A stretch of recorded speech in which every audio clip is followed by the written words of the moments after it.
You haven't truly lived until you've tried to zip-tie a 5-pound red duct tape wattle onto the cervical vertebrae of a 12-foot plastic skeleton while a police officer watches you from the warmth of his cruiser, shaking his head in that specific way that suggests he is questioning every life choice that led him to this moment. It was 38 degrees out. My fingers were numb. I was wearing flannel pajama pants tucked into unlaced Timberlands, and I was currently eye level with the second-story bedroom window of my neighbor, Mrs. Janice Higgins. She was there, of course, watching. I could see the blinds twitch. It was a subtle movement, like the gill of a shark sensing blood in the water, but I knew she was there. She was on the phone, probably with the police officer currently sitting in my driveway. "Bind." "Sir," the officer called out. He didn't get out of the car. He just rolled the window down halfway, letting the heat escape. "Sir, can you come down from the ladder?" I looked at the wattle in my hand. It was a masterpiece of amateur crafting. I had used chicken wire for the frame and 3 rolls of industrial-strength tape. It looked like a giant, cancerous tongue. It was perfect. "Just a second, officer," I shouted back, my voice cracking in the cold. "Bonesy needs his wattle. It brings out his eyes." "He doesn't have eyes, sir. He's a skeleton." "It's a metaphor," I yelled, jamming a zip tie through the C3 vertebra and cinching it tight. The plastic clicked loudly in the crisp morning air. Zip, click, the sound of victory. I scrambled down the ladder, tossing the wire cutters onto the frozen grass. Done. I wiped my hands on my flannel pants and walked over to the cruiser. I tried to look like a respectable homeowner and taxpayer, which is hard to do when you look like you just wrestled a craft store and lost. Officer Miller. I read the nameplate. He looked tired. He looked like a man who wanted to be solving murders, or at least writing speeding tickets, but instead was dealing with a suburban dispute over plastic anatomy. "Morning, Officer Miller," I said, leaning casually against the doorframe, trying to stop my teeth from chattering. "Bit brisk for a patrol, huh?" Miller sighed. It was a long, heavy sigh that rattled deep in his chest. "Mr. Dawson, we got a call." "Let me guess," I said, jerking a thumb over my shoulder toward the beige siding of the house next door. "Janice said I was creating a public disturbance? Disturbing the peace? Inciting a riot?" "She said you were." Miller looked down at his notepad, squinting. "Desecrating the sanctity of the neighborhood aesthetic with occult imagery disguised as poultry." I snorted. I couldn't help it. Occult poultry. That's a new one. Last week she said he was a beacon for Satan. "Is that a turkey tail?" Miller asked, pointing past me. I turned to look at my creation. Bonesy, the 12-foot skeleton that had retailed for $300 at Home Depot and was currently worth more to me than my 401k, was looming over my front lawn. He was magnificent. I had fashioned a pilgrim hat out of a black trash can and some cardboard, and now, with the red wattle secured, he looked like the ghost of Thanksgiving past coming to collect on unpaid debts. "It is," I said proudly. "Festive, right?" "Mr. Dawson," Miller said, rubbing his temples. "It's November 20th. "Exactly. Thanksgiving is in 2 days. I'm on schedule." "She says it's scaring her cat." "Her cat is an indoor cat, officer. That cat has never felt the touch of grass. The only thing scaring that cat is the reflection of its own misery in the window." Miller cracked a smile. It was faint, but it was there. He looked at Janice's house, then back at Bonesy. "Look, there's no law against bad taste." "Hey!" "But," he continued, "try to keep the noise down while you're decorating. If I have to come back out here, I'm going to have to write a report, and I really don't want to write a report about a giant skeleton turkey." "Understood, officer. I'll be as quiet as a mouse. A dead mouse. A skeleton mouse." Miller rolled up his window without another word and backed out of the driveway. I waved. He didn't wave back. As his taillights faded down the cul-de-sac, I turned toward Janice's window. The blind snapped shut instantly. "Your move, Janice," I whispered to the cold air. "Your move." To understand how we got to the Great Turkey Standoff, You have to go back 3 weeks. You have to understand the glory that was Halloween. I'm not a crazy person. I'm a 32-year-old graphic designer who works from home. I pay my taxes. I mow my lawn on Saturdays. I don't play loud music. But I love Halloween. It's the one time of year you can let your freak flag fly, and nobody judges you. Or so I thought. I bought Bonesy in September. I camped out online, refreshed the page like I was trying to buy Taylor Swift tickets, Tantuan, and secured the asset. When the box arrived, it was the size of a coffin. It took me 3 hours to assemble him. When I finally stood him up, he was majestic. His ribs were the size of ribeye steaks. His skull was the size of a beach ball. He had LCD eyes that blinked. For all of October, I was the king of the block. Kids would stop on their bikes and stare in awe. Parents would pull their minivans over to take selfies. I felt like a local celebrity. I added a fog machine. I added purple uplighting. It was the centerpiece of the neighborhood. Then came November 1st, the universal day of the Walk of Shame for holiday decor. The day the pumpkins start to rot and the cobwebs look less spooky and more trashy. I woke up that morning fully intending to take Bonesy down. I had the box ready in the garage. I had my socket wrench set. Nayar. I was a responsible citizen prepared to return my lawn to its pristine, boring state of fescue and mulch. I walked out the front door, coffee in hand, ready to disassemble my plastic friend. And that's when I saw it. A white envelope, taped directly to the center of my front door with blue painter's tape. It wasn't a friendly note. Friendly notes are tucked in the mailbox or wedged in the handle. Taping it to the door is an act of aggression. It's a summons. I pulled it off. The paper was thick. Resume paper. Dear Resident, while we all appreciate holiday spirit, I feel compelled to inform you that your display this year has crossed a line. It is excessive, grotesque, and frankly disturbing. Several neighbors, I knew several neighbors, meant just her, have expressed concern about the psychological impact such a monstrosity has on the local wildlife, not to mention the property values of our quiet community. The eyes are particularly demonic. Now that Halloween is over, I expect this eyesore to be removed immediately, by noon today. If not, I will be forced to contact the Homeowners Association regarding violations of the community aesthetic guidelines. Let's keep our neighborhood classy. Sincerely, a concerned neighbor. I stared at the letter. I read it twice. Classy, I said aloud. I looked over at Janice's yard. It was pristine, manicured, soulless. She had a single garden gnome near her porch. It was smiling. I hated that gnome. I looked up at Bonesy. He stared back with his dead plastic eyes. He didn't look demonic. He looked misunderstood. He looked like he just wanted to belong. If she had come over and asked nicely, if she had said, "Hey Dave, the skeleton is freaking out my grandkids," I probably would have taken it down. I'm a reasonable guy. I can be reasoned with. But she didn't. She left a note, on resume paper, with a deadline. Noon. I checked my watch. It was 9 a.m. I felt a spark in my chest. A warm, dangerous little ember of spite. I walked back inside, leaving Bonesy standing tall, and went straight to my filing cabinet. I pulled out the massive binder that they give you when you buy a house in this subdivision. The HOA covenants, conditions, and restrictions. The CC and Rs. The Bible of the suburbs. I poured a fresh cup of coffee and sat at my kitchen island, flipping pages. Section 4.2, Lawn Maintenance. Grass height, weed control. I was good there.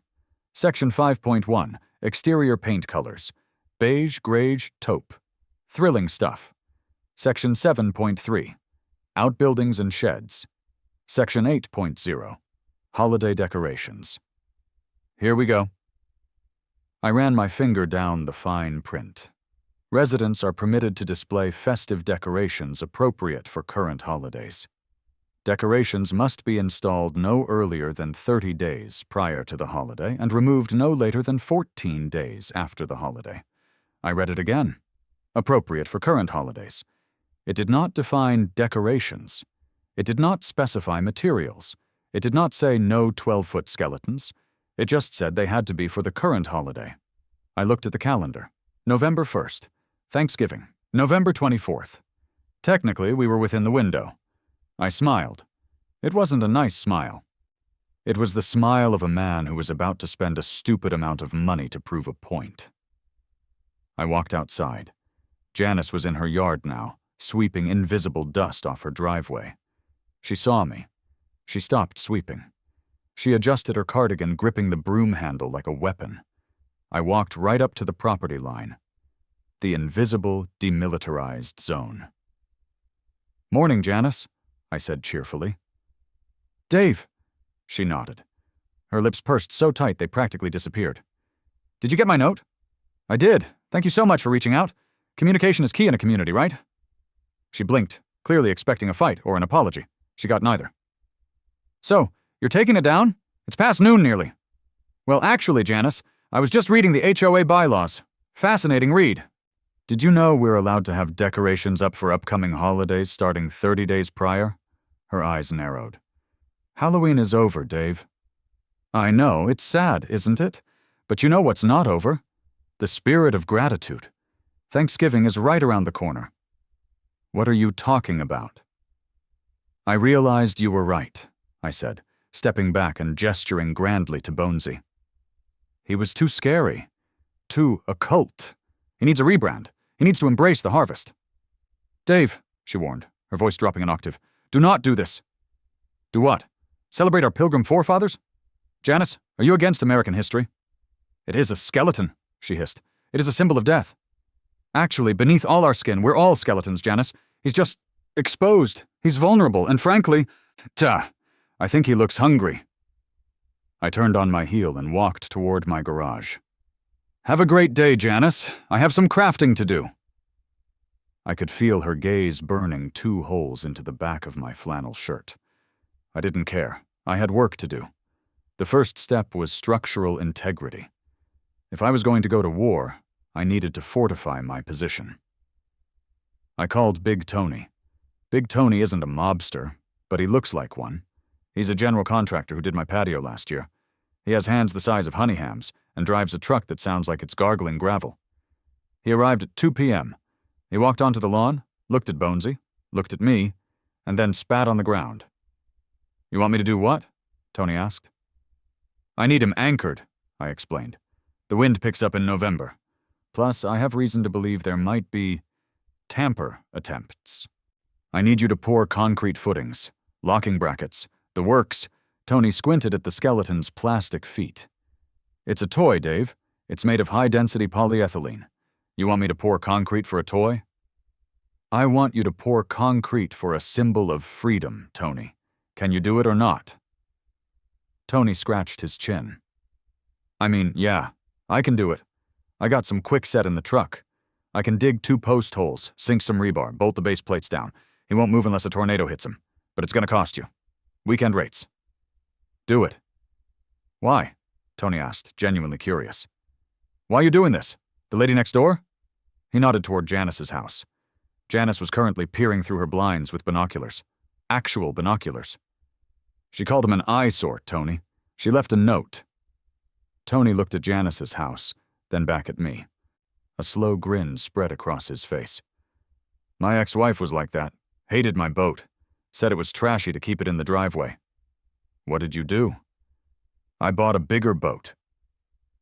Tony clapped me on the shoulder, nearly dislocating it. "I'll get the shovel. We're burying this sucker deep." By sunset, Bonesy was immovable. Tony had sunk 18 inches of concrete into the earth.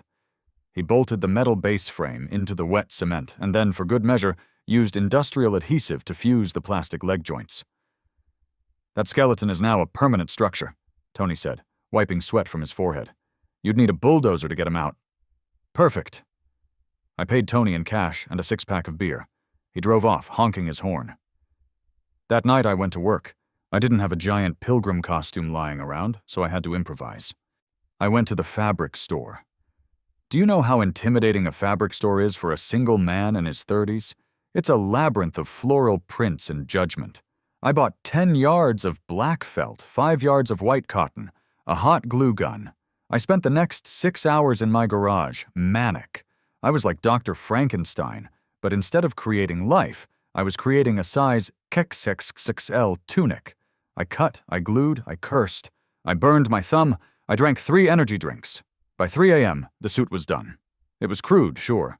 The seams were jagged, and the collar was lopsided. But from the street, it would read. I dragged the ladder out. The neighborhood was silent. The streetlights buzzed overhead. I felt like a ninja carrying a giant felt onesie. Getting the tunic on Bonesy was a physics puzzle. I had to disconnect his arms, thank God for detachable joints, and slide the fabric over his ribcage. I reattached the arms. I slapped the hat, a modified trash can, onto his skull.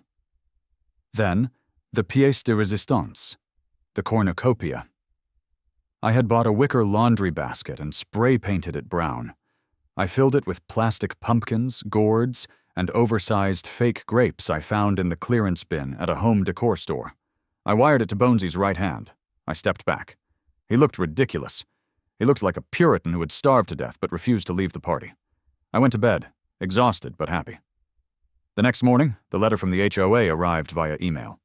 Janice moved fast. Subject, notice of violation. 422 Maple Drive. Dear Mr. Dawson, it has been brought to our attention that you have failed to remove your Halloween decorations in a timely manner, per Section 8.0.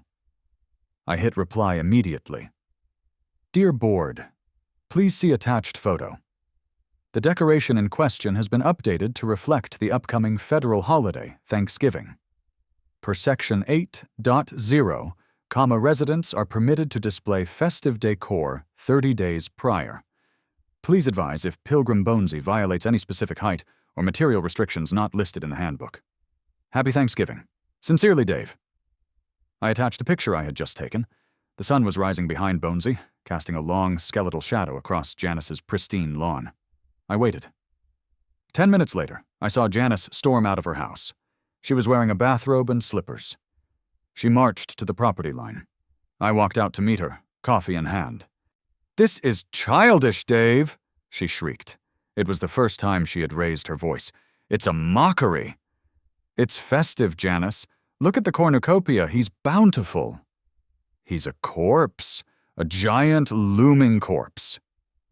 He's a pilgrim, Janice. Many of them died during the first winter. It's historically accurate.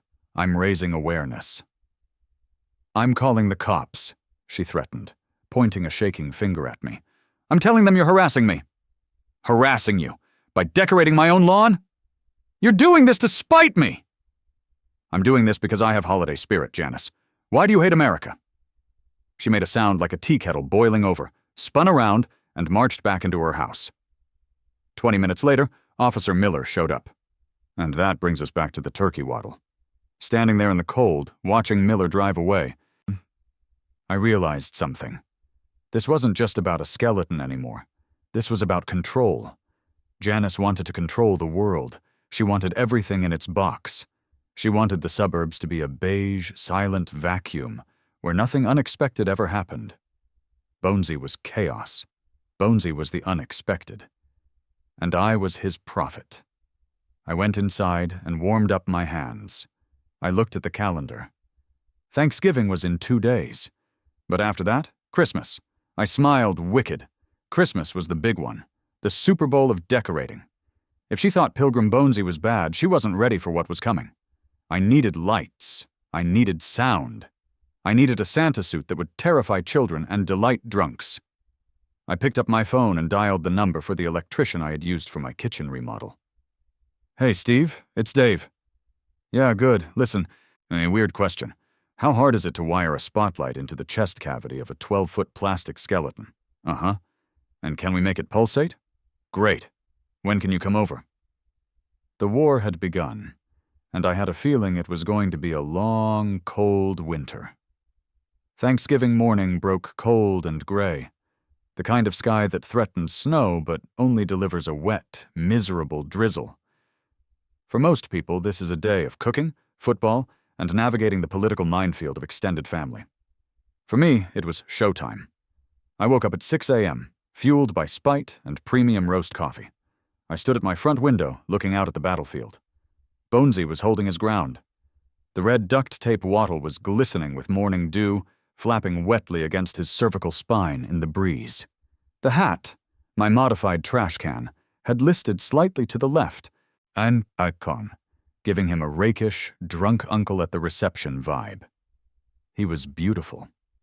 The first wave of engagement happened at 8 a.m. Our neighborhood, Oak Creek Estates, there is no creek, and the oaks are mostly invasive maples, plays host to the annual Gizzard Gallop, a 5K charity run that funnels hundreds of panting, spandex-clad suburbanites right past my driveway. Usually, I sleep through it. This year, I was on the porch, wrapped in a blanket, holding a mug of cocoa, waiting for the audience. The lead runner, a guy who looked like he had 0% body fat and hated joy, rounded the corner. He had his head down, checking his Garmin. He looked up. He saw the 12-foot skeleton pilgrim holding a laundry basket of plastic gourds. He faltered. Just a step, a glitch in the matrix. He did a double take, nearly tripping over the curb. "Happy Thanksgiving!" I shouted from the porch, raising my mug. "What the hell is that?" he wheezed, not breaking stride, but craning his neck. "It's history," I yelled back. Then the pack arrived. The casual runners, the moms with strollers, the guys wearing turkey hats. The reaction was immediate and chaotic. People slowed down. Phones came out. A bottleneck formed at the end of my driveway. "Oh my God, look at the waddle!" someone screamed. "Is that a skeleton? Take a picture. Get me with the skeleton." I watched with the benevolent pride of a creator. Janice's blinds were closed tight, but I knew she could hear it. You can't ignore the sound of 50 people laughing and shouting, "Selfie!" 20 feet from your master bedroom. Then the police cruiser rolled by again. Not Miller this time. A different officer. He slowed down. "A trust to you, warrior." Saw the crowd, saw the skeleton, saw me waving, and just kept driving. He didn't want the paperwork. Smart man. By noon, the runners were gone, and the real game began. The arrival of the in-laws. Janice hosts Thanksgiving. I know this because for the last 3 years, I've had to listen to her scream at her husband, Bob, about the placement of the placemats. Bob is a good guy. He drives a Camry. He looks like he's been slowly eroding for 2 decades, like a cliff face battered by the sea. I saw the cars pulling up, Audis, Lexuses, an immaculate Buick. Janice's family has money, or at least they act like they do. They stepped out of their cars carrying covered dishes and bottles of wine, dressed in varying shades of beige and navy. I waited until they were all on the porch, ringing the doorbell. "Alexa," I whispered to the dot I had rigged up on the porch, connected to a Bluetooth speaker hidden behind Bonesy's left tibia. "Play Turkey in the Straw, Volume 10. The fiddle music blasted across the lawn. It was deafening. It was aggressive. It was the sound of a barn dance from hell. Do-do-do-do-do-do-do! Janice's guests jumped. An elderly woman in a fur coat clutched her pearls, literally clutched them, and stared in horror at the giant skeleton looming over the hedge. Janice threw the door open. She wasn't looking at her family. She was looking at me. "Turn it off," she mouthed, her face a mask of pure fury. I smiled and tapped my ear, pretending I couldn't hear her over the jaunty fiddle music. I gave a thumbs up. She ushered her family inside and slammed the door. I let the song play for another 30 seconds, just enough to ensure it was stuck in their heads for the appetizer course, and then cut the feed. "Happy Thanksgiving, Bonesy," I said, patting his plastic shin. "We're doing the Lord's work." The high of Thanksgiving sustained me for about 24 hours, but as the tryptophan wore off and Black Friday rolled in, I faced a new logistical nightmare. I had to change the costume. It was raining, a cold, biting rain that turned the world into mud. I stood in the garage, looking at the heap of red fabric and white fur I had purchased the day before. "Santa Claus," I muttered. "God help me." I went outside. The concrete Tony had poured was fully cured. Bonesy was now as much a part of the property as the driveway. This was good for stability, but bad for dressing. I couldn't tilt him. I couldn't lay him down. I had to dress a 12-foot vertical object while standing on a ladder in the rain. I started by cutting the zip ties on the pilgrim hat.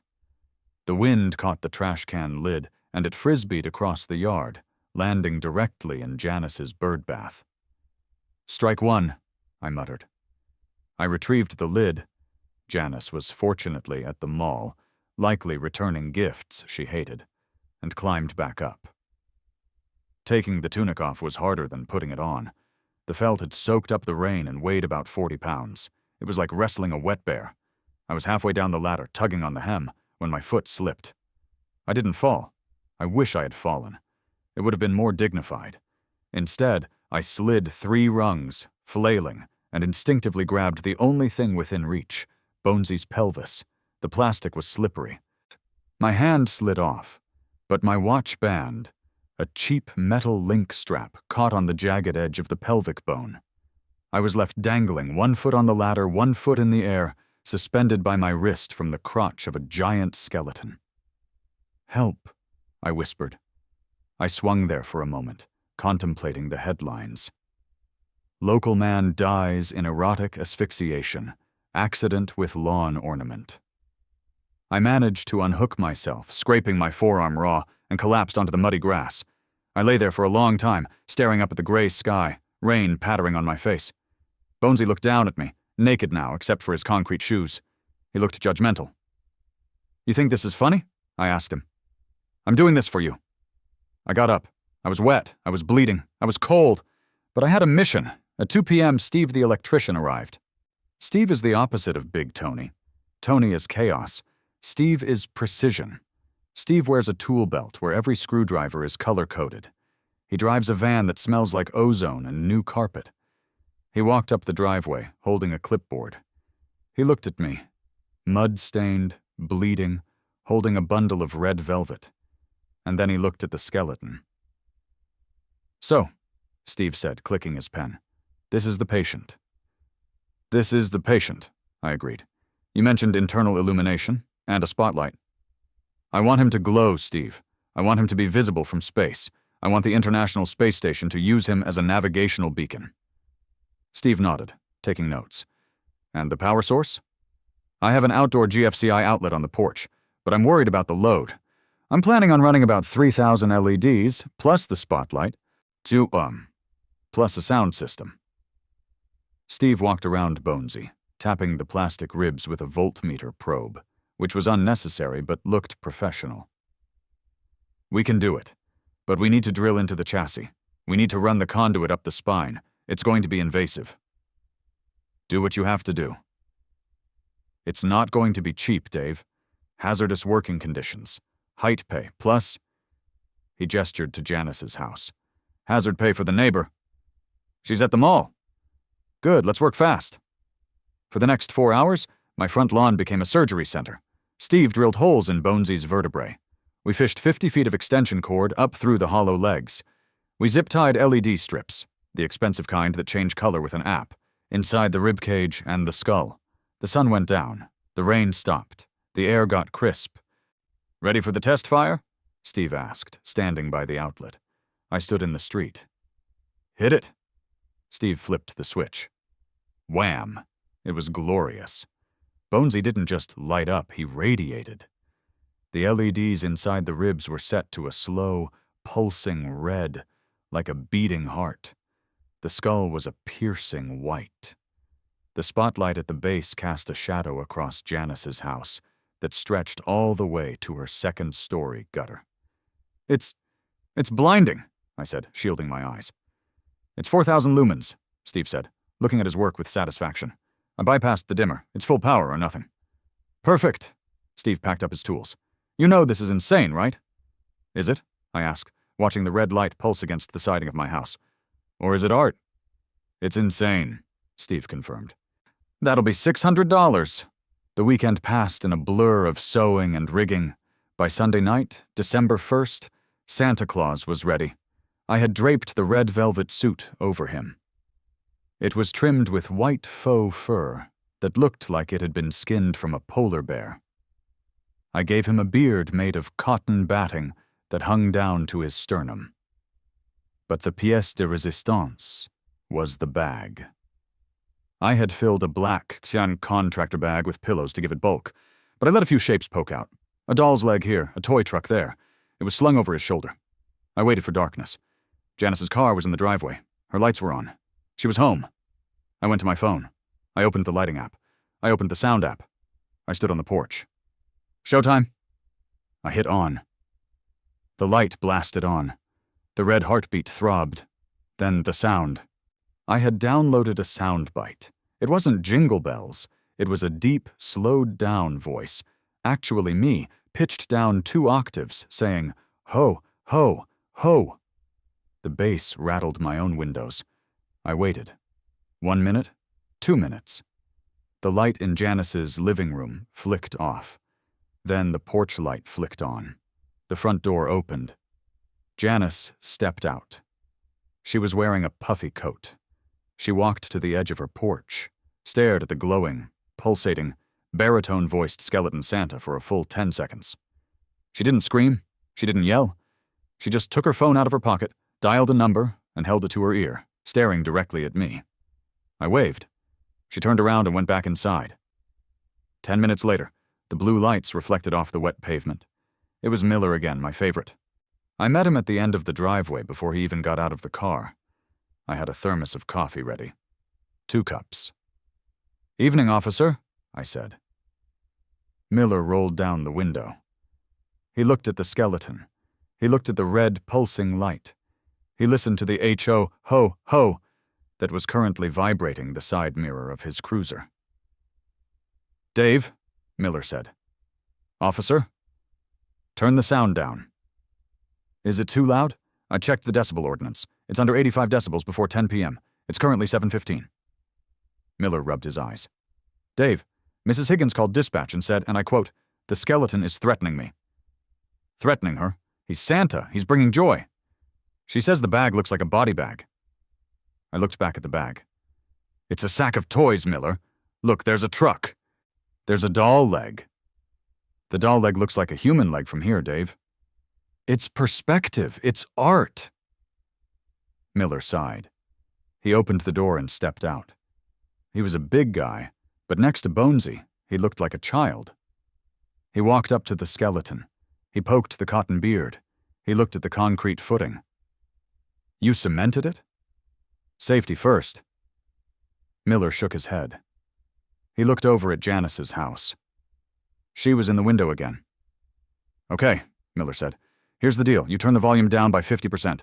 You angle the spotlight down so it's not hitting her bedroom window. And maybe push the doll leg back into the bag." "That's censorship, Miller. That's me not writing you a citation for disturbing the peace. Take the win, Dave." I sighed. "Fine.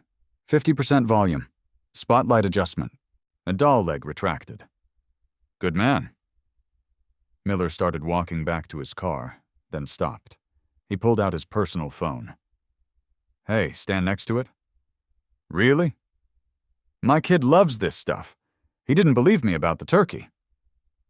I grinned and stood next to Santa Claus, giving a thumbs up. Miller snapped a photo. "Merry Christmas, Dave." "Merry Christmas, officer." As he drove away, I looked at Janice's window.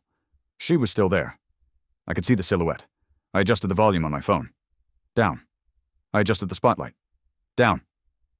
Then, I went to the color settings on the LEDs. I changed the eye color from white to a deep, piercing green. The color of money. The color of envy. The color of the Grinch. "Your move, Janice," I whispered. But as I walked back inside, the adrenaline started to fade, replaced by a creeping realization. It was December 1st. I had to keep this up for 25 days. And then, January. What the hell happens in January? I sat on my couch, staring at the ceiling. The red light from outside pulsed through my curtains. Thump, thump, thump, January. The bleak midwinter. The month where joy goes to die. I needed a plan. I needed a theme. I pulled up my laptop and typed into Google, "What holidays are in January?" Results: New Year's Day, Martin Luther King Jr. Day, National Bird Day, National Spaghetti Day. I stared at the screen. National Spaghetti Day, I said aloud. I looked at the kitchen. I had a lot of extension cords. I had a lot of PVC pipe. I could make a fork, a giant fork, and the skeleton could be twirling it. No, too abstract. I scrolled down. January 19th, National Popcorn Day. No. Then I saw it. The perfect, petty, beautiful solution for the post-holiday slump. February 2nd, Groundhog Day. But before that, the long, cold dark of January needed something to bridge the gap. Something sporty, something cold. The Winter Olympics. Bonesy needed skis. I closed the laptop. The war was far from over. It was just entering the endurance phase. Janice thought she could wait me out? She thought the cold would break me? She didn't know I had thermal underwear. She didn't know I had Amazon Prime. I went to the window one last time. The green eyes of Santa Claus stared out into the suburban night, a silent sentinel of chaos. "We're going to need more plywood," I told him. By the time the last of the Christmas lights came down in the neighborhood, I was exhausted. Not physically. My core strength had actually improved from hauling plywood. But spiritually. Maintaining a level of high-octane pettiness requires a caloric intake I wasn't prepared for. January hit the suburbs like a wet towel. Everything was gray. The festive cheer evaporated, replaced by the grim reality of credit card bills and seasonal depression. The street was quiet. Except for my lawn. Janice had taken down her wreath on December 26th at 8 a.m. sharp. She had scrubbed her porch. She was ready for the sterility of the new year. I, however, was ready for the winter games. "You're building what?" Big Tony asked. He was back. I had him on speed dial now. "A luge," I said. "Or maybe a ski jump, I haven't decided." We were standing in the driveway. Bonesy was currently naked again, stripping off his Santa suit. The red velvet was stained with mildew. And the cotton beard had become a nesting ground for what I suspected were voles. "It's January, Dave," Tony said, shivering. He was wearing a Carhartt jacket that had seen better decades. "The ground is frozen solid. I can't dig." "I don't need digging. I need elevation. I need you to build a ramp off the roof of the porch." Tony looked at the porch. He looked at the skeleton. "You want the skeleton to look like he's skiing off your roof?" "Exactly. Dynamic motion, Tony. Action." "And the liability insurance on this?" "I have a robust umbrella policy." Tony sighed, the sigh of a man who is only doing this because his daughter's tuition is due. "I'll get the lumber." The construction took 3 days. It was loud. I made sure of that. Circular saws at 8 a.m. Hammer drills at noon. Janice came out once. She didn't say anything. She just stood on her porch, wrapped in a blanket, staring. She looked tired. We all looked tired. When it was finished, it was a masterpiece of structural engineering and questionable taste. We had built a wooden ramp extending from my porch roof down to the lawn, ending right at Bonesy's concrete feet. I had bought a pair of vintage wooden skis from a thrift store, 7 feet long, and bolted them to Bonesy's feet. I posed him in a crouch, poles tucked under his arms, knees bent, thanks to the heat gun I used to soften the plastic joints. He looked like he was about to launch himself into traffic. I added a helmet. I added a bib that said USA. "Gold medal," I whispered. The reaction was slower this time. The novelty was wearing off for the neighbors. They drove by, saw the skiing skeleton, shook their heads, and kept driving. But not Janice. Janice had changed tactics. She stopped confronting me. She stopped leaving notes. She went silent. And that scared me more than the yelling. February rolled in. The snow came. Real snow. 6 inches of heavy, wet slush. The skiing motif was perfect. Bonesy looked native to the environment. But I was bored. The thrill of the ski jump had faded. I needed romance. I needed passion. I needed Cupid. Valentine's Day was approaching. "I need a diaper," I told the cashier at the fabric store. She was an older woman named Margaret. She knew me by now. She didn't even blink. "For the skeleton?" "For the skeleton." "Size?" "Imagine a minivan made of bone." She cut me 5 yards of white fleece. "You going to make a bow and arrow too?" "Margaret, you know me so well." Making a giant diaper is harder than it sounds. It requires pleating. It requires safety pins the size of railway spikes. But I managed it. On February 10th, I unveiled Cupid Bonesy. He was wearing the diaper.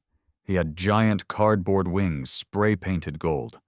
He was holding a PVC bow with an arrow pointed directly, and I mean directly, at Janice's front door. I thought it was subtle. A message of love. I'm aiming for your heart, Janice. 2 days later, the sabotage happened. I woke up on a Saturday morning to a strange sound. A thwack, thwack, thwack. I went to the window. Bonesy was white. Not bone white. Toilet paper white. Someone had TP'd the skeleton. Streamers of cheap single-ply tissue were draped over his ribs, his skull, his golden wings. It was a mess. I ran outside, barefoot in the snow. "Who did this?" I yelled to the empty street. "Who desecrates the god of love?" I looked at Janice's house. Dark, quiet. I went back inside and pulled up the Ring camera footage. I scrubbed back to 2 a.m. There, a figure, short, stocky, wearing a balaclava that looked suspiciously like a ski mask from the 80s. The figure was moving stiffly, like their joints hurt. They were throwing rolls of TP with the arm strength of a toddler. It wasn't kids. It wasn't teenagers. I zoomed in. The figure paused to adjust their pants. They were wearing plaid slippers. I knew those slippers. I had seen them retrieving the mail. Bob, Janice's husband. I watched the footage again. Bob threw a roll. It missed entirely and landed in my bushes. He threw another. It caught on Bonesy's clavicle. Bob did a little fist pump, a sad, low-energy fist pump, and then shuffled back toward his house. I sat back in my chair. They were fighting back. Guerrilla warfare. I felt a surge of respect. Finally, a worthy opponent. I didn't clean it up. I left the toilet paper. I went out and spray-painted the soggy tissue pink. "Now it's texture," I said. "Now it's art." March arrived. The thaw. The mud returned. St. Patrick's Day. I made a mistake in March. A tactical error driven by hubris. I wanted Bonesy to be green. I didn't want to sew a suit. I was lazy. So I bought 5 cans of temporary spray hair color, the kind kids use for Spirit Week. I sprayed him, head to toe. He looked vibrant. He looked like a radioactive disaster. I gave him a top hat and a Kiss Me I'm Dead sash. Then it rained. It rained for 3 days straight. The temporary dye washed off the plastic. But it didn't wash away. It washed down. It pooled at the base. It stained the concrete footing. It ran in emerald rivulets down my driveway, across the sidewalk, and, due to the slope of the street, right into the gutter in front of Janice's house. I came home from work to find Janice standing in the street, pointing at the neon green sludge that had accumulated in front of her mailbox. "It's toxic waste!" she screamed. "You're poisoning the water table." "It's hair dye, Janice. It's biodegradable. It looks like Shrek exploded in your yard." "That's a very vivid image, Janice. Are you a writer?" She pulled out her phone. "I'm calling the EPA. I'm calling the city. This is an environmental hazard." "Go ahead, call Captain Planet, see if I care." But I did care. Because the green wasn't coming off Bonesy. It had stained the porous plastic. He wasn't white anymore. He was a sickly, minty green. He looked nauseous. I had to pivot. I bought a pressure washer. For the next 2 days, I blasted Bonesy with 3,000 psi of water. It sounded like a jet engine. I wore goggles. I blasted the green off his ribs. I blasted the green off his face. The noise was incredible. The water spray drifted over the property line. Janice's windows were wet. She called the cops again. Officer Miller arrived. He didn't even get out of the car this time. He just rolled down the window and beckoned me over. I turned off the pressure washer. My ears were ringing. "Dave," Miller said. "Miller, what are we doing?" "We are cleansing, Miller. We are purifying." "You're spraying water on Mrs. Higgins' Lexus." "It's mist, Miller. It's a free car wash." "She says you're aiming at her." "I'm aiming at the sin, Miller. The sin of the green dye." Miller rubbed his face. He looked exhausted. "Look, the HOA meeting is next week, April 1st. I froze. "April 1st? "Yeah, the quarterly meeting. I saw the flyer at the community center. Your name is on the agenda, Dave." My stomach dropped. "My name?" Agenda Item 4, the skeleton issue. I looked at Miller. "They're going to try to ban him." "They're going to try to ban you, Dave. You gotta get it together. If they vote to fine you, It's retroactive. That's like $50 a day for 5 months. I did the math. Thousands of dollars. Thanks for the tip, Miller. I didn't tell you nothing. I just came to tell you to watch the spray. He drove off.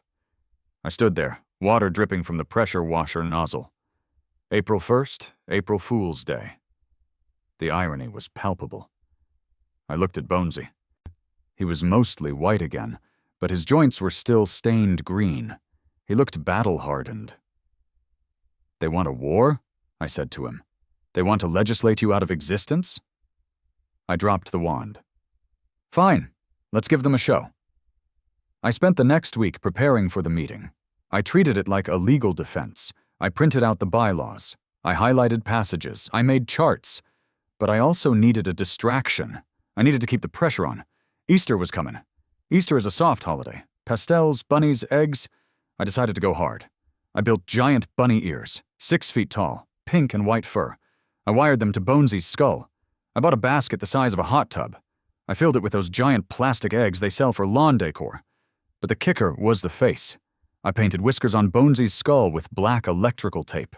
I gave him buck teeth made of white cardboard. He looked terrifying. He looked like the bunny from Donnie Darko's steroid-abusing cousin. On the morning of the meeting, I added the final touch. I hid Bluetooth speakers in the bushes. I set them to play a loop.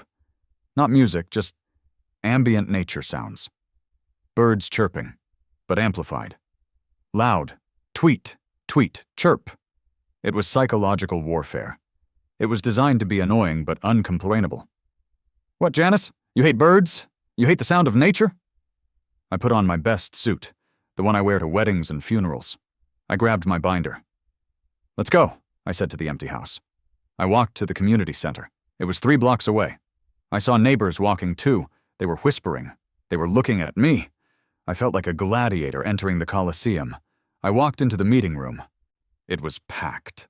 Folding chairs were set up in rows. There were cookies on a side table. Janice was sitting in the front row. She was wearing a red blazer, power color. She had a binder, too. She turned and saw me. She didn't smile. She just tapped her pen on her binder. I took a seat in the back. The HOA president, a man named Gary who took his unpaid volunteer position more seriously than his actual job, tapped the microphone. All right, let's come to order. They went through the minutes, the budget, the issue with the pool filter. I waited. My leg bounced. Okay, Gary said, clearing his throat. Moving on to new business. Item 4, the decoration situation on Maple Drive. The room went silent. Every head turned to look at me. Janice stood up. Mr. President, she began, her voice trembling with righteous indignation. For 5 months we have been held hostage. She opened her binder. She had photos, printed 8x10 glossies. Exhibit A, the turkey. Exhibit B, the Santa with the body bag. Exhibit C, the radioactive green monstrosity. She held them up. The crowd murmured. Some people laughed. Some gasped. This is not just a decoration, Janice continued. This is a permanent structure. It is an eyesore. It is driving down our property values. I have not been able to open my blinds since November. She pointed a finger at me. He is mocking us. He is mocking this community. She sat down. There was a smattering of applause from her clique in the front row. Gary looked at me. Mr. Dawson, you have the floor. I stood up. I buttoned my jacket. I walked to the front of the room. I didn't use the microphone. I projected. Neighbors, I said. Janice calls him a monstrosity. I call him community. I opened my binder. I have here, I said, holding up a stack of papers, prints of over 300 Instagram posts tagged with #Bonesy the Burb King. I flipped through them. Here is the Miller family taking a Christmas card photo. Here are the local runners giving him a high five. Here is a delivery driver taking a selfie. I looked at Janice. You say he drives down property values? I checked Zillow. The average estimate in our neighborhood has gone up 3% since November. Why? Because we have character. We have flavor. It's a skeleton, Janice shouted. It is art, I countered. And according to Article 9, Section 2 of our very own bylaws, statuary and artistic installations are permitted provided they are anchored and maintained. I paused for effect. Bonesy is anchored. He is set in 18 inches of concrete. He is maintained. I wash him. I dress him. He is not a decoration, Gary. He is a statue. He is a permanent installation of modern art. The room erupted. "He's got a point," someone shouted from the back. "It is kind of funny," someone else said. "I hate looking at it," an old man yelled. Gary banged his gavel. "Order! Order!" He looked at the board members. They whispered. They checked the bylaws. "Technically," Gary said, looking pained, "if it's concrete, and if he calls it art—" Janice stood up again. "You cannot be serious. It's a plastic skeleton wearing bunny ears." "That," I said, "is a commentary on the commercialization of Easter. It's satire, Janice." Gary sighed. "We're going to have to vote. All in favor of allowing the statue to remain?" Hands went up. I counted. It was close. The parents with young kids were with me. The retirees were with Janice. All opposed? Hands went up. Gary counted. He counted again. "It's a tie," he said. 22-22. The room buzzed. "In the event of a tie," Gary said, "the president casts the deciding vote." Gary looked at Janice. He looked at me. He looked down at his notes. I kind of like the Santa one," Gary admitted quietly. Janice gasped. "The motion to remove fails," Gary said. "The skeleton stays." I didn't cheer. I didn't gloat. I just nodded, closed my binder, and walked out. But inside? Inside, I was doing a backflip. I walked home in the dark. The streetlights hummed. I got to my house. Bonesy was there, looming in the shadows, his bunny ears silhouetted against the moon. "We won," I told him. "You're legal." I looked at Janice's house. Her car pulled into the driveway. She got out. She didn't look at me. She walked straight to her front door. But then, she stopped. She turned. She looked at Bonesy. And for the first time in 5 months, she didn't look angry. She just looked defeated. And suddenly, I didn't feel like a winner. I felt like a guy who had spent 5 months torturing an old lady with a plastic prop. The pettiness had drained out of me. "Hey, Janice," I called out. She froze. She didn't turn around. "Happy Easter," I said softly. She stood there for a moment. Then she gave a tiny, almost imperceptible nod, and went inside. I looked up at Bonesy. "Maybe we tone it down for May," I said. "Maybe just flowers. Lots of flowers." Winning isn't everything. In fact, in the suburbs, so winning is just the prelude to a different kind of suffering. The silent treatment. You might think that after the great HOA showdown of April 1st, where Gary the President cast the tie-breaking vote to save Bonesy from the landfill, I would be taking a victory lap. You'd imagine me popping champagne on the lawn, draped in the American flag, while "We Are the Champions" blasted from the Bluetooth speakers hidden in the rhododendrons. But I didn't, because Janice stopped playing. For the entire month of April, she didn't look at me. She didn't look at Bonesy. She didn't leave notes. She didn't call the police. She just existed. She drove her spotless Lexus in and out of her driveway with the grim determination of a hearse driver. She watered her hydrangeas with her back turned to the property line. It was unnerving. It was like playing tennis against a wall that had suddenly decided to stop bouncing the ball back. Bonesy stood there, still wearing his Easter ears, which were now matted and gray from the spring rain, looking like a washed-up mascot for a defunct theme park. The thrill was gone. The adrenaline of the fight had evaporated, leaving behind only the awkward reality that I was a 32-year-old man with a 12-foot plastic rabbit in his yard. "She's plotting something," I told Big Tony. Tony was back because the concrete base had settled slightly, causing Bonesy to lean about 3 degrees to the left.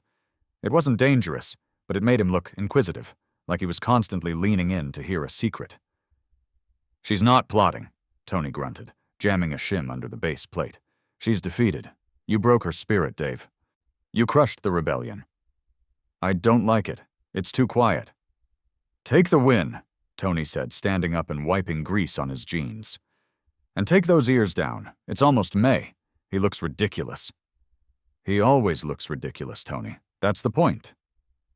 No, he looks like a furry that got left out in the rain. Fix it.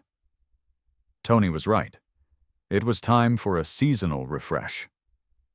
The transition from Easter to the patriotic fervor of summer required a bridge, a palate cleanser.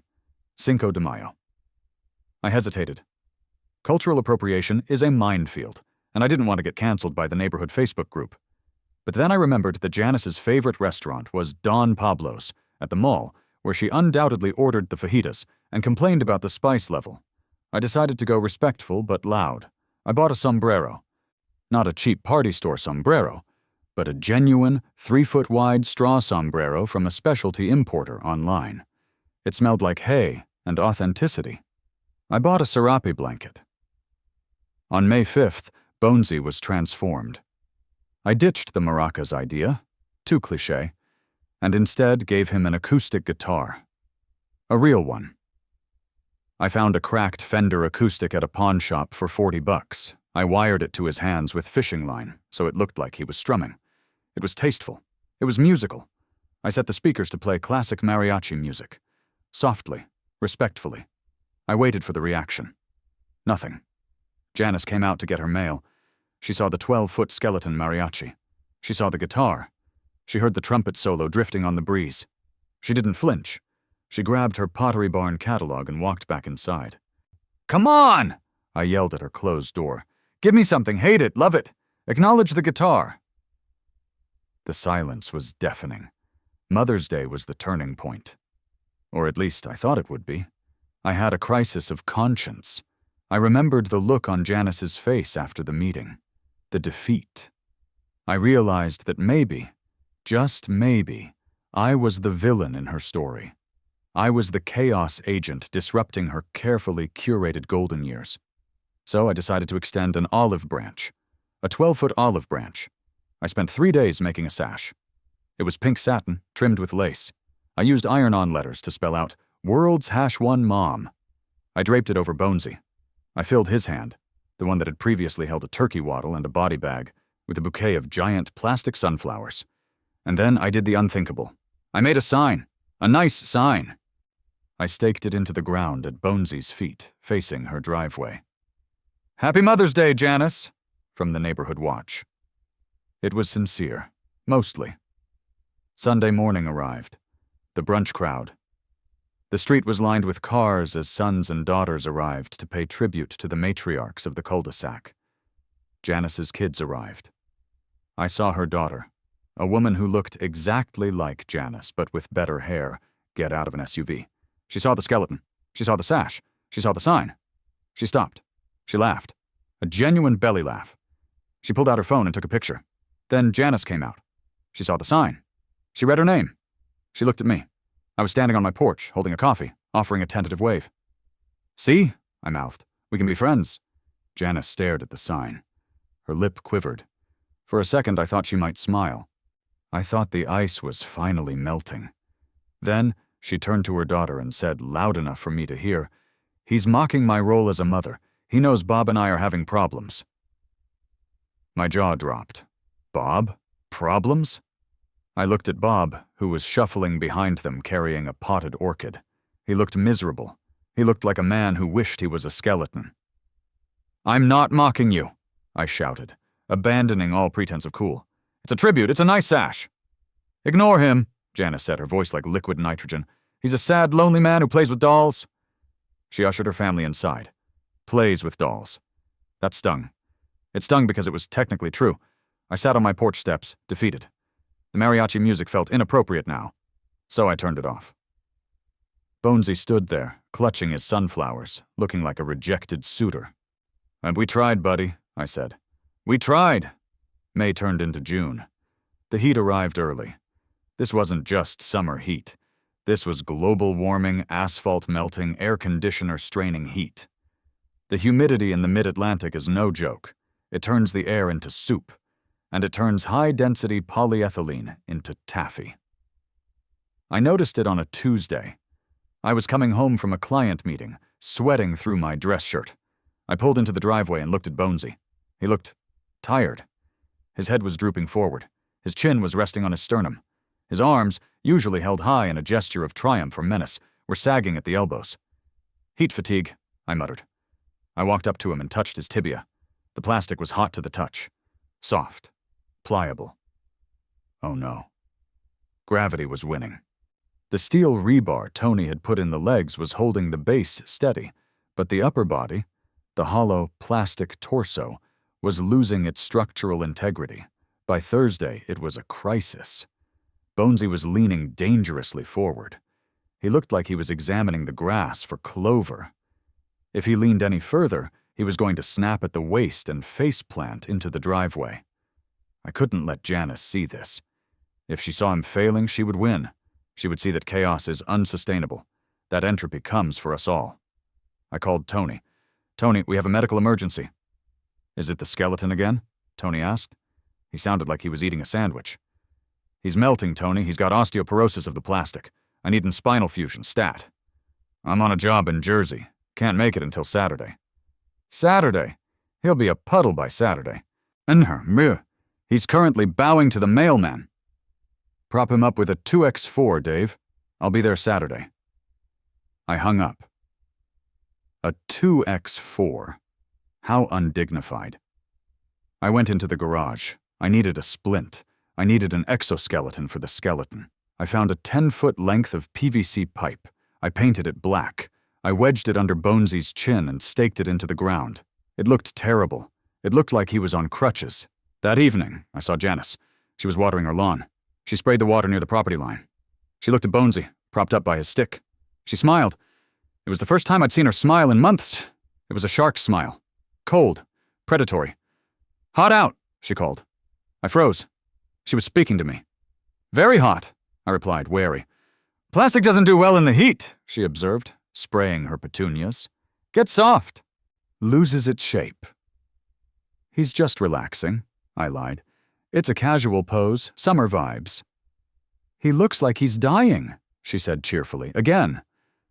"He's eternal, Janice," she laughed, a cruel, tinkling laugh. "We'll see."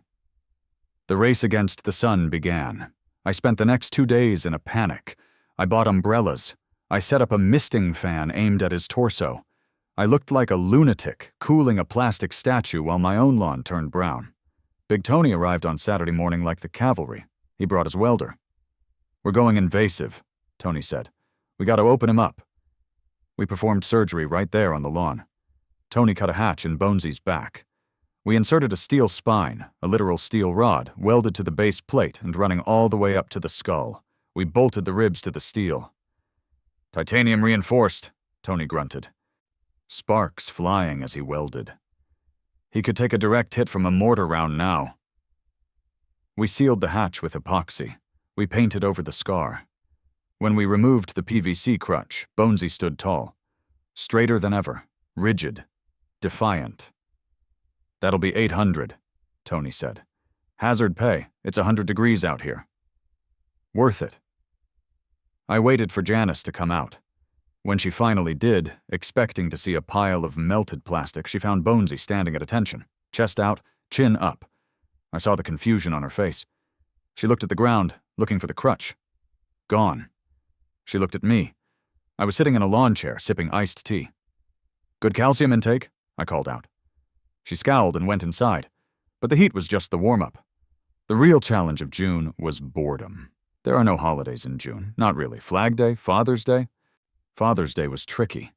After the world's #1 mom debacle, I decided to leave Bob out of it. I didn't want to cause a divorce, so I focused on the block party. Every year, Oak Creek Estates has a summer solstice block party. Usually, it's held at the end of the cul-de-sac.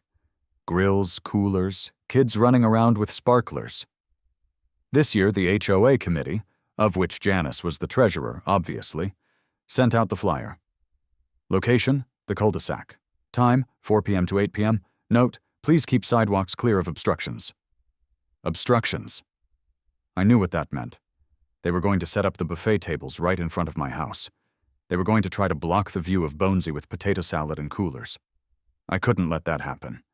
I decided Bonesy needed to be part of the party. He needed to be useful. I went to the hardware store. I bought a hose attachment. I bought misters. I turned Bonesy into a water park. I ran a hose up his leg, through his torso, and out through his hands. I attached misting nozzles to his fingers. On the day of the block party, it was 95 degrees. The asphalt was radiating heat. The neighbors were setting up tables, sweating profusely. Janice was directing traffic, looking miserable in a beige linen suit. "Okay, the cooler goes here," she ordered, pointing to a spot directly in front of Bonesy's legs. "And the banner goes here. Let's try to minimize the visual impact of the structure." She meant the skeleton. I walked out. I was wearing swim trunks and a tank top. "Hey, everyone!" I shouted. "Who's hot?" The kids looked up. They were red-faced and sweaty. "Watch this." I walked over to the spigot and turned the handle. Hiss! A fine, cool mist erupted from Bonesy's outstretched hands. It created a 10-foot radius of refreshing fog. "Cool mist!" a kid screamed. The children swarmed. They ran into my yard, dancing under the skeleton's hands. "It feels so good." "Mom, come feel the skeleton." The parents drifted over. They stepped into the mist. "Oh, wow, that is nice." "Dave, this is genius," a dad named Mike said, holding a beer. "He's like a cabana boy." "He serves the people, Mike," I said, handing him a cold one from my own cooler. Janice stood alone by the potato salad. Her blockade had failed. Her obstruction was now the main attraction. She watched as the HOA president, Gary, walked over and stood under Bonesy's ribcage, letting the mist hit his face. "You know," Gary said, "I'm closing his eyes. We should allocate funds for this. It's a community utility." I looked at Janice. She was holding a spoon of potato salad. She dropped it. It landed on her shoe with a wet plop. I walked over to her. I felt generous. I felt like a god of weather. "Janice," I said, "you look warm. Come stand under the ribs. It's 10 degrees cooler." She looked at me with eyes that could have started a brush fire. "I would rather dehydrate," she hissed. "Suit yourself. But Bob is over there." I pointed. Bob was sitting in a lawn chair right under Bonesy's pelvis, a blissed-out expression on his face, letting the mist rain down on him. He looked happy. Janice let out a sound that was half growl, half sob, and marched over to drag her husband back to the beige zone. July was approaching. The big one. The finale. I had survived the winter. I had survived the wind. I had survived the heat and the HOA and the silent treatment. But I knew Janice wasn't done. She was quiet, but she wasn't broken. She was waiting for a slip-up. She was waiting for me to cross the line from eccentric to illegal. And I was about to give her the ammunition she needed. Because for the 4th of July, I didn't just want lights. I didn't just want sound. I wanted pyrotechnics. I wanted Bonesy to shoot fireworks. "You want to mount Roman candles to a plastic structure attached to your house?" Tony asked. He looked concerned. "Dave, I'm a contractor, not an arsonist." "It's patriotic, Tony. Think of the visual. Uncle Sam Bonesy firing freedom into the night sky." "Think of the fire code, Dave. You're gonna burn down the neighborhood. I'll use cold sparks, stage pyros. They're, the kind they use at concerts. Totally safe." Does Janice know? Janice thinks I'm done. She thinks the mist was the peak. She has no idea. I spent the last week of June sourcing sparkular machines, cold spark fountains that look like fireworks but are safe to touch. They were expensive. I dipped into my savings. This was the end game. I built the Uncle Sam costume, a top hat that was 3 feet tall, a blue tailcoat with tails that dragged on the ground, red and white striped pants. I rigged the spark machines to his hands. I wired them to a remote control. July 4th fell on a Tuesday. I took the day off. I spent the morning setting up. The atmosphere in the neighborhood was buzzing. People were grilling. Firecrackers were popping in the distance. Janice was hosting a BBQ. Of course she was. She had family over again. I saw them on her deck. They were eating corn on the cob. They were ignoring the giant Uncle Sam next door. They had learned to filter it out. That was the problem. They were getting used to him. He was becoming background noise. I couldn't let that happen. Art is meant to provoke. At 8 p.m., the sun began to set. The sky turned a bruised purple. I went out for a final check. The wiring was good. The spark machines were loaded. The audio cue was queued up. I saw a car pull up to Janice's house, a black sedan. Not a family car. A man got out. He was wearing a suit. On the 4th of July. He carried a briefcase. He walked up to Janice's door. She answered. She pointed at my house. She pointed at Bonesy. The man nodded, took notes, and walked over to my property line. My heart hammered. Who was this? City inspector, lawyer, hitman? He walked up the driveway. Mr. Dawson? That's me. I'm with the County Zoning Commission. We received a complaint about an unpermitted commercial structure on a residential lot. Commercial? I laughed nervously. It's not commercial. I'm not selling anything. The complaint alleges that you are operating a theme park attraction without a license, specifically a water feature and light show that draws crowds. He looked at Bonesy. Is that a spark machine? I swallowed. Maybe. Sir, if you detonate pyrotechnics from a temporary structure within 20 feet of a dwelling, you are in violation of Code 14B. I will have to issue a cease and desist order and a fine of $5,000. I stared at him. $5,000. I looked at Janice. She was on her deck, sipping white wine. She raised her glass, and she had played the long game. She had waited until I overextended. I haven't turned it on yet, I said. Don't, the inspector said. I'll be watching. If I see a single spark, I'm writing the ticket. He walked back to his car and sat there, waiting. I stood on the lawn. The sun was down. The neighborhood fireworks were starting. Boom, crackle. I had a remote in my pocket. I had the most spectacular display in suburban history ready to go, and I couldn't use it. I looked up at Uncle Sam Bonesy. He looked disappointed. I'm sorry, buddy, I whispered. She got us. I sat down on the porch steps, head in my hands. The defeat tasted like ash. Then, I heard a noise, a rustling in the bushes. Psst, Dave. I looked up. It was Bob. Janice's husband. He was crouching by the hedge, holding a beer. He looked like a prisoner of war, exchanging secrets. Bob? She's in the bathroom, Bob whispered.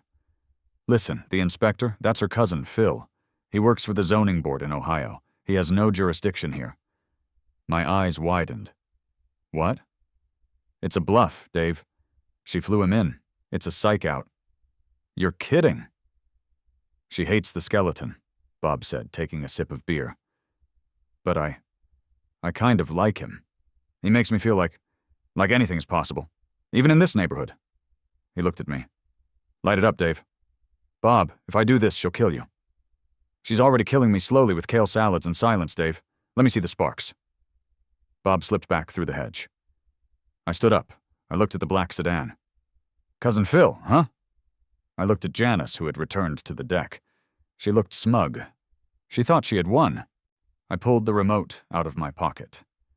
Alexa, I said to the hidden speaker, play Born in the USA, Volume 11. The drum beat kicked in. Bam, bam, bam, bam. Janice dropped her wine glass. Cousin Phil sat up in his car. I pointed the remote at the sky. For Bob, I whispered. I hit the button. I pushed the button. There is a specific kind of silence that happens right before a pyrotechnic charge fires. It's the silence of electricity finding its path. A millisecond where the universe holds its breath to see if you are about to do something cool or something that will require a skin graft. Then, it wasn't a bang. It was a roar. 2 pillars of silver fire erupted from Uncle Sam Bonesy's outstretched hands. They shot 20 feet into the humid night air, turning the darkness into blinding, glittering daylight. Unlike real fireworks, these were cold sparks, a mixture of titanium powder and physics that I don't fully understand but paid a lot of money to acquire. They didn't burn. They didn't smoke. They just glittered like diamonds being fed into a wood chipper. And the timing? The timing was impeccable. Springsteen hit the chorus, Born in the USA, just as the sparks reached their apex. The effect was mesmerizing. Bonesy looked like a rock god. The red and white striped pants were illuminated by the strobe light intensity of the sparks. The blue tailcoat flapped in the updraft created by the heat of the display. I heard the collective gasp of the neighborhood. The BBQ chatter stopped. The sparklers dropped. Then, The cheering started. It started from the Thompsons' yard 3 houses down. Then the Millers. Then the kids on the street.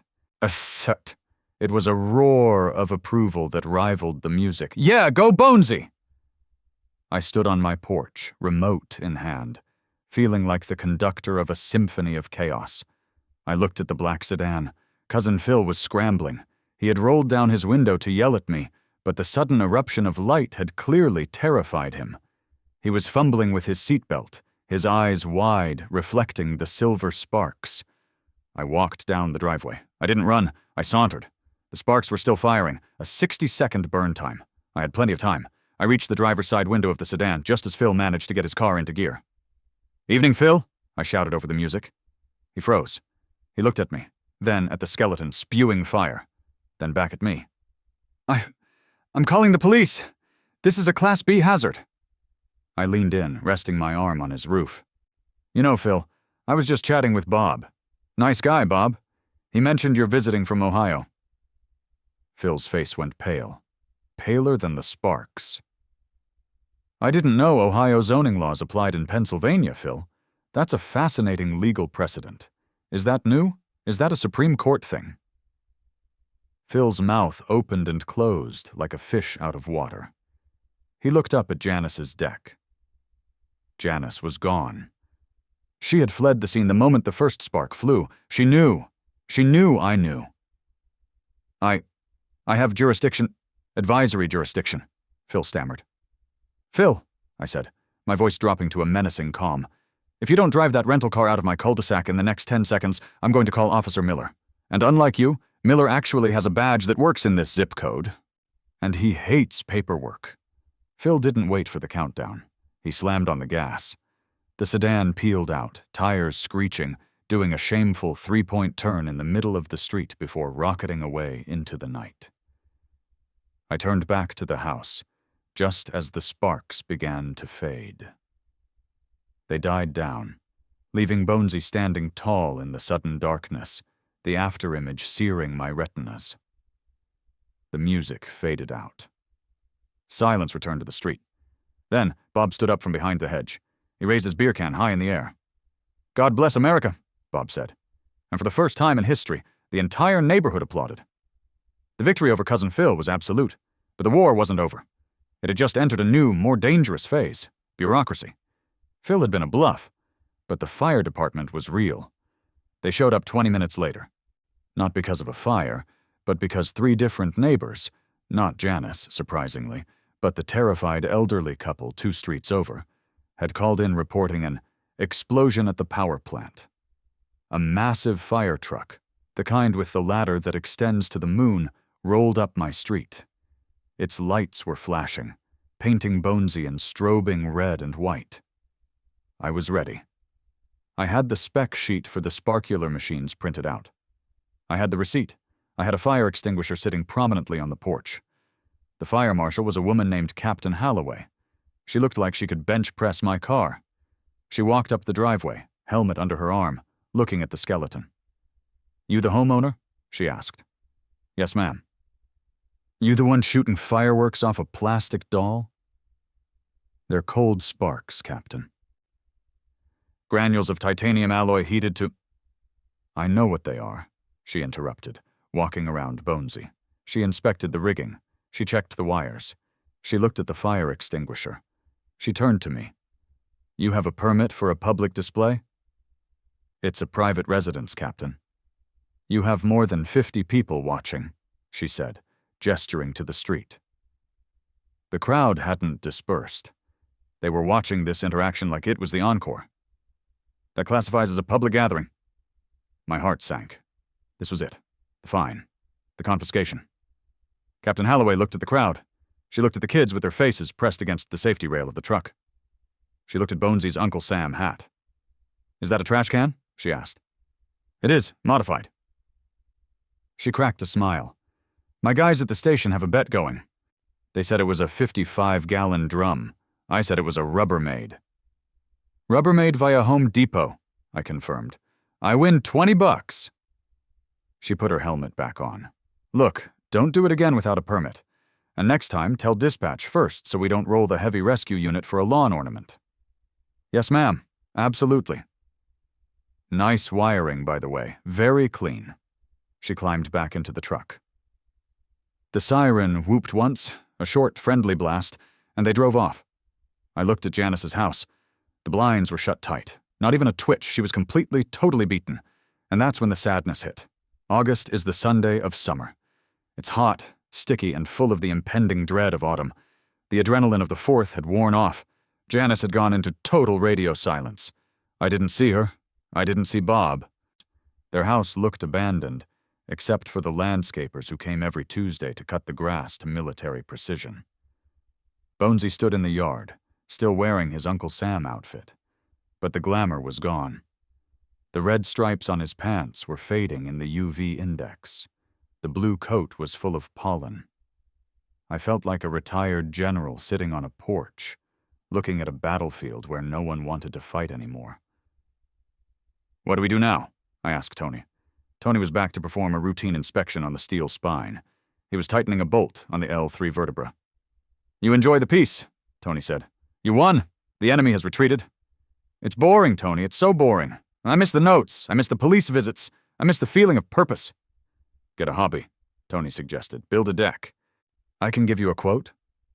"This is my hobby." I looked at the calendar. August. No holidays. Nothing. Just heat and cicadas screaming in the trees. I needed a pivot. I needed something that wasn't aggressive.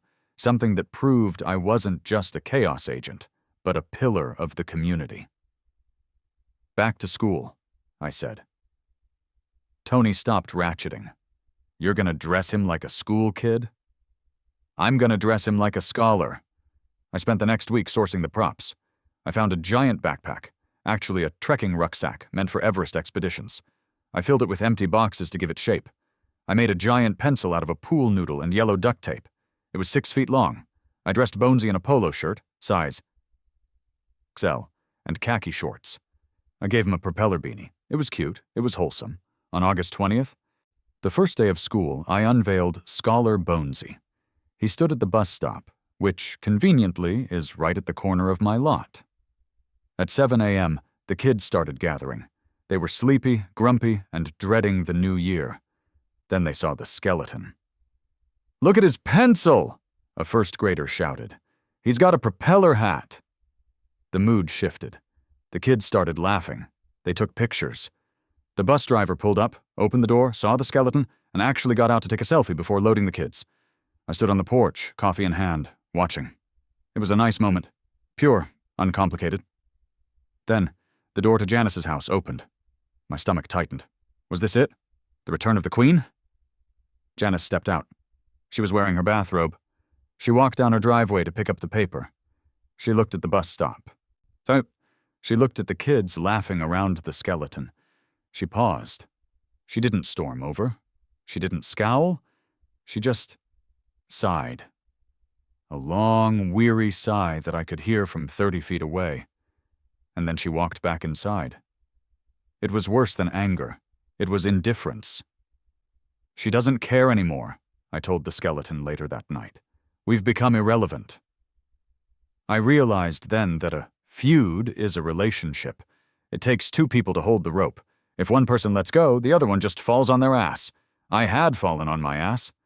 September arrived. The air got crisp. The leaves started to turn. We were approaching the 1-year anniversary. The full circle. I was taking down the back-to-school display. The giant pencil was starting to peel. The propeller beanie had blown away in a storm 2 weeks ago. I was on the ladder, unbuckling the backpack, when I heard a car door slam. I looked down. A minivan had pulled into Janice's driveway. A different car. Out of the back jumped 2 kids, a boy and a girl, maybe 7 and 9 years old. "Grandma!" they screamed, running toward the front door. Janice opened the door. She looked transformed. Her hair was done. She was smiling, a real smile, not the shark smile. She hugged the kids. Then, the boy pointed at my yard. "Whoa, Grandma, look, it's the skeleton." My heart stopped. Janice froze. She slowly turned her head to look at Bonesy. The boy ran to the property line. "He's huge, is he real?" He's plastic, Timmy, Janice said, her voice tight. Can we go see him, please? Janice hesitated. She looked at the skeleton. She looked at me perched on the ladder like a gargoyle in flannel. He belongs to the neighbor, Janice said. Please, Grandma, he's so cool, the girl added. I held my breath. This was the moment, the tipping point. Janice looked at her grandkids. She looked at their faces, lit up with that specific kind of wonder that only giant, stupid things can produce. She looked back at me, and for the first time in a year, her eyes weren't full of hate. They were full of resignation, and maybe, just maybe, a tiny bit of gratitude. Go ahead, she said softly, but don't touch the structure. It's art. Art. She called it art. I almost fell off the ladder. The kids ran over. They circled Bonesy. They asked me questions. How tall is he? 12 feet, I said, climbing down. Does he eat people? Only zoning inspectors, I whispered. Janice watched from her porch. She didn't come over, but she didn't go inside. She stood there, arms crossed, watching her grandkids laugh. That night I didn't turn on the spotlight. I let Bonesy stand in the moonlight, a silent guardian. I realized the war was over, and nobody had won. Or maybe we both had. But peace is fragile. And I knew that to truly seal the treaty, to truly end the Cold War of Maple Drive, I needed to make a gesture. A grand gesture. I looked at the calendar. October was coming. Halloween, the anniversary of the letter. I had a choice. I could go bigger. I could buy a second skeleton. I could build a mausoleum. I could make Janice's life a living hell for another year. Or I could pivot. I went to my computer. I opened a new browser tab. I searched for 6-foot animatronic werewolf. I searched for how to bake a casserole. I smiled. Operation Olive Branch, I said to the empty room. Commence. The next few weeks were a covert operation. I bought the werewolf. It was expensive. It had glowing yellow eyes and it howled at the moon when motion activated. It was hideous. It was perfect. I kept it in the garage, hidden under a tarp. I also spent a suspicious amount of time on allrecipes.com. Do you know how hard it is to make a casserole that doesn't taste like salty sludge? It's harder than wiring a skeleton. I practiced. I made 3 lasagnas. I made a tuna noodle surprise that was, frankly, a surprise to no one but my toilet. Finally, I settled on a classic. Shepherd's pie. Comfort food. Unassuming. Hearty. October 1st. The anniversary. I woke up early. I baked the pie. I put on a clean shirt. I loaded the werewolf into a wagon. I balanced the hot casserole dish on top of the box. I walked down my driveway. It was a Saturday. Janice was outside, sweeping her porch. She always swept her porch on Saturdays. She saw me coming. She stopped sweeping. She gripped the broom. The muscle memory of conflict was still there. I pulled the wagon up to the property line. Morning, Janice, I said. She eyed the wagon. She eyed the box. She eyed the foil-covered dish. Dave, she said, what is this? Another prop? Are you invading? No invasion, I said. A surrender. I picked up the casserole. Shepherd's pie. Homemade, not poisoned, I promise. I ate a spoonful to check. She looked at the dish. She looked at me. Why? Because, I said, gesturing to the box in the wagon. I heard Timmy, your grandson, say he liked wolves when he was here. Janice stiffened. He loves wolves. He's obsessed. Well, I said, I found this guy. He's a 6-footer, animated. Howls. Pretty scary. I patted the box. I don't have room for him, I lied. My yard is crowded. I was wondering if you wanted him for the grandkids when they visit this month. Janice stared at the box. She stared at the casserole. Her brain was trying to process the data. Enemy offering gifts. Trojan horse scenario. You want me to put a monster in my yard? Not a monster, Janice. A guardian. A watchdog. To keep the squirrels away from your hydrangeas. She looked at the box again. A small smile tugged at the corner of her mouth. He howls? She asked. Only when people walk by. It's got a volume knob. You can turn it down. She looked at her immaculate lawn. She looked at the spot where the garden gnome stood. Timmy comes next weekend, she murmured. He'd flip, I said. She put the broom down. She took a step forward. Is there garlic in the shepherd's pie? she asked. Bob has reflux. 0 garlic, all herbs. She reached out and took the casserole dish. It was heavy. It was warm. Thank you, Dave, she said. And this time there was no shark in the smile. Just a tired, grandmotherly warmth. I can help you set him up, I offered. If you want. She looked at the box. Is it hard? The wiring? I'll call Tony, I said. He'll do it for free. He owes me. Big Tony arrived at 9 a.m. on Sunday. He pulled his truck up to the curb, got out, and looked at my yard, then at Janice's yard. He took off his sunglasses. Okay, Tony said, pointing a thick finger. Just so I understand the scope of work, you want me to take a 6-foot animatronic wolf out of your garage and bolt it into her azalea bed? That is correct, I said. The same woman who called the police on a turkey waddle? People change, Tony. Growth is possible. Tony looked at Janice, who was standing on her porch holding a cup of tea. She gave a small, awkward wave. Tony looked back at me. This is a trap, he whispered.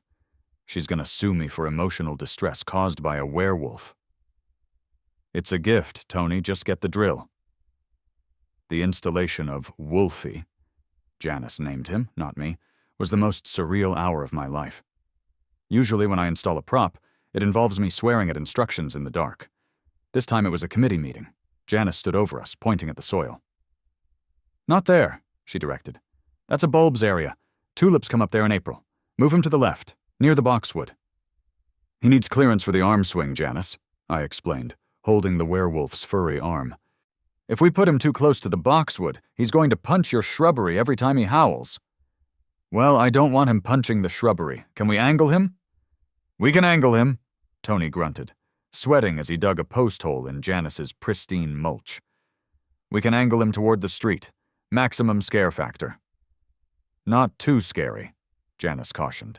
Timmy is 7. I want spooky fun, not lifelong therapy. Spooky fun, got it? We bolted the wolf down. We ran the extension cord. I showed Janice how to use the footpad trigger. Okay, I said, wiping dirt off my hands. Give it a try. Janice stepped on the pad. The werewolf lunged forward. Its yellow eyes flashed. It threw its head back and let out a howl that sounded like a mix between a coyote and a broken vacuum cleaner. "Hurrah!" Janice jumped back.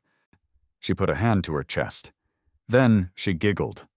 It wasn't a shark laugh. It was a genuine schoolgirl giggle. Oh my, she said. It is rather vigorous, isn't it? It's got torque, Tony agreed, packing up his tools. Don't let the cat get near the gears.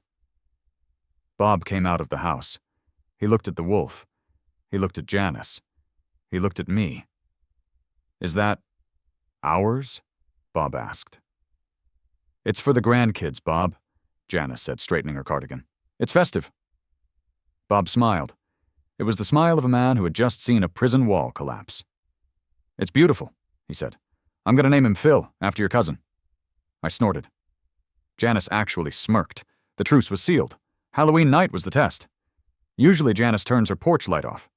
She sits in the back of the house with the lights out, pretending to be in Florida. This year, her porch light was on. She had a bowl of candy.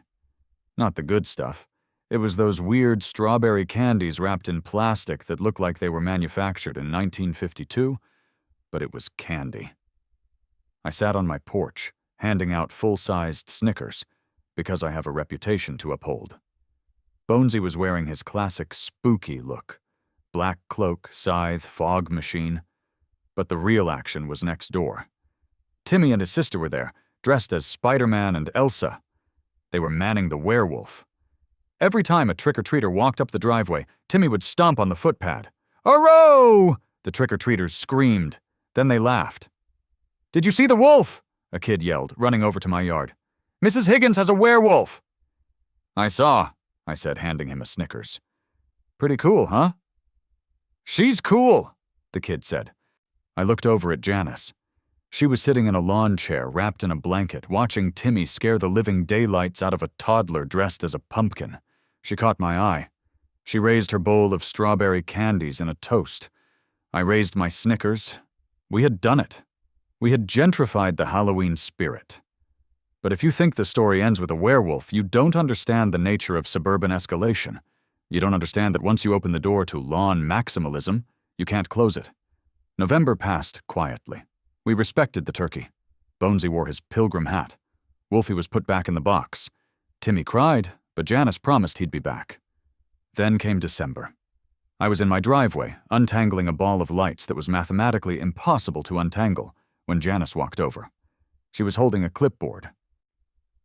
"Dave," she said. "Janice." "I've been thinking," she said, tapping the clipboard with a pen, "about the Christmas display." "Oh?" I looked up, wary. "Am I too loud again? I haven't even put the speakers out." "No," she said. "I've been thinking about synergy." "Synergy?" "Bob and I were looking at the roof lines," she continued, pointing to the space between our houses. "And we realized that if we anchor a cable from your chimney to our chimney, we could suspend a flying sleigh illusion." I dropped the lights. "Excuse me?" "A zip line," Janice clarified. "We can have Santa, your skeleton, obviously, in a sleigh, suspended between the properties. Maybe some reindeer." I stared at her. "Janice, are you suggesting we physically connect our houses with a high-tensile steel cable to support a flying skeleton?" "It would double the visual impact," she said, looking at her notes. "And it would completely block the view of the Miller's house across the street. I hate their inflatable snowman. It looks deflated half the time." I stood up slowly. A grin spread across my face. "Janice," I said, "you're a mad genius." "I have a vision, Dave. If we're going to do this, we do it right. I want to win the county light fight." "There's a contest?" "There is. Grand prize is a plaque and $500. "I don't care about the money," I said. "I want the plaque." "Me too." And so, the Great Christmas Alliance began. It was no longer me against Janice. It was us against them. We worked for 3 weeks. Big Tony was practically living in our driveways. We rented a lift. We built the sleigh. It was plywood, painted candy apple red with gold trim. We put Bonesy in the driver's seat, wearing his Santa suit, freshly dry cleaned. We ran the cable. It was a thick steel line anchored into the brick of my chimney and Janice's chimney. We hoisted the sleigh. It hung 20 feet in the air, right over the property line. It looked like Santa was swooping in for a landing, but we didn't stop there. Janice, it turned out, had a hidden talent for lighting. She understood color theory. While I was the build-a-giant structure guy, she was the wrap every individual twig in LED lights gal. She wrapped her trees. She wrapped my trees. She wrapped the mailbox. She wrapped the cable holding the sleigh. We synced the controllers. One massive, pulsating, synchronized light show spanning 2 lots. On December 15th, the night of the judging, we stood in the street. The entire neighborhood was there. The Millers were there, looking at their sad, half-deflated snowman with shame. Cousin Phil, who wasn't actually there, but I liked to imagine him watching via satellite, would have had a stroke. "Ready?" I asked Janice. She was holding the remote. "Ready." "Hit it?" She pressed the button. Boom! 20,000 lights ignited simultaneously. The sleigh glowed. The trees shimmered. The music, Trans-Siberian Orchestra obviously, kicked in. Guitar riff. Bonesy sat high above us, the king of Christmas, looking down on his domain with glowing green eyes. The crowd gasped. Then they cheered. The judges, a group of 3 people with clipboards, just stopped writing and stared. I looked at Janice. Her face was illuminated by the flashing red and green lights. She looked happy. She looked alive. Bob put his arm around her. "We crushed it," Bob said. "We certainly did," Janice agreed. She looked at me. "Dave?" "Yeah, Janice?" "For Valentine's Day, so I was thinking." "Oh, God." "Cupid," she said, her eyes gleaming with a manic light. "But he needs a target. Maybe we build a giant heart on my roof and he shoots a laser?" I laughed. I laughed until my sides hurt. "A laser," I repeated. "Janice, that requires FAA clearance." "So, you know a guy, don't you?" "I might know a guy." I looked up at the sleigh. I looked at the cable connecting our homes. It was a literal bridge. A bridge built of pettiness, escalated into art, and solidified into friendship. I realized then that the suburbs aren't boring. They're a canvas. You just have to be willing to annoy a few people to paint on it. The music swelled to a crescendo. The lights flashed in a blinding strobe finale. "You know," I said, leaning over to Janice as the song ended, "this is going to jack up your electric bill." Janice shrugged, watching the applause. "War is hell, Dave," she said, quoting me back to myself with a wink. "But at least the property values held steady."